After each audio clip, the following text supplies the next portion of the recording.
চীনের সঙ্গে নতুন এক আঞ্চলিক জোট গঠনের পরিকল্পনায় কাজ করছে পাকিস্তান। এই জোট গঠনের পরিকল্পনার সঙ্গে যুক্ত আছে বাংলাদেশও। বিশেষজ্ঞরা বলছেন, দক্ষিণ এশীয় আঞ্চলিক সহযোগিতা সংস্থা সার্কের বিকল্প হয়ে উঠতে পারে সম্ভাব্য এই জোটটি। এই উদ্যোগেরই অংশ হিসেবে সম্প্রতি চীনের কুনমিং শহরে পাকিস্তান, চীন ও বাংলাদেশের মধ্যে ত্রিপাক্ষিক একটি বৈঠক অনুষ্ঠিত হয়েছে।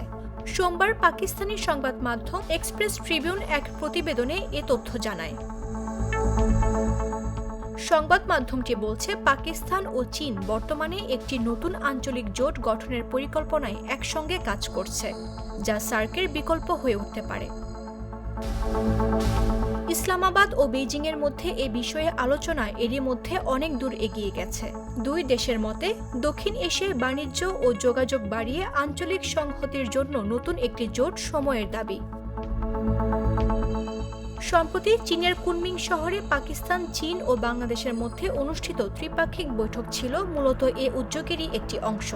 এটি এই তিন দেশের শীর্ষ কূটনীতিকদের মধ্যে প্রথম বৈঠক, যা ভারতের জন্য উদ্বেগের কারণ হয়ে দাঁড়িয়েছে।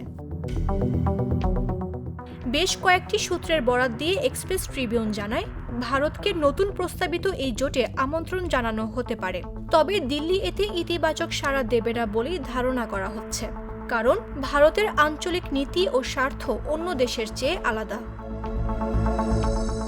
বিশেষজ্ঞরা মনে করছেন, শ্রীলঙ্কা, মালদ্বীপ, আফগানিস্তান সহ অন্যান্য দেশ নতুন এই গোষ্ঠীর অংশ হতে পারে। সম্ভাব্য নতুন এই জোটের মূল উদ্দেশ্য হল বর্ধিত বাণিজ্য ও সংযোগের মাধ্যমে বৃহত্তর আঞ্চলিক সম্পৃক্ততা অর্জন করা। এমন অবস্থায় পাকিস্তান ও চীন কয়েক মাস ধরে নতুন সংস্থা বা জোট গঠনের প্রস্তাব নিয়ে আলোচনা করছিল এবং উভয় দেশই এই সিদ্ধান্তে পৌঁছেছে যে উন্নত ভবিষ্যতের জন্য একই মনোভাব সম্পন্ন দেশগুলোর একে অপরের সঙ্গে হাত মেলানো উচিত। মূলত বাণিজ্য, যোগাযোগ ও আঞ্চলিক সংযুতি বাড়ানোই হবে নতুন জোটের মূল লক্ষ্য। নিউজ ডেস্ক, জাগো নিউজ। নাটা জেলি আর পানীয়র এক অসম কম্বিনেশন ড্রিঙ্কো। চিল থাকতে চান? ড্রিঙ্কো চাবান।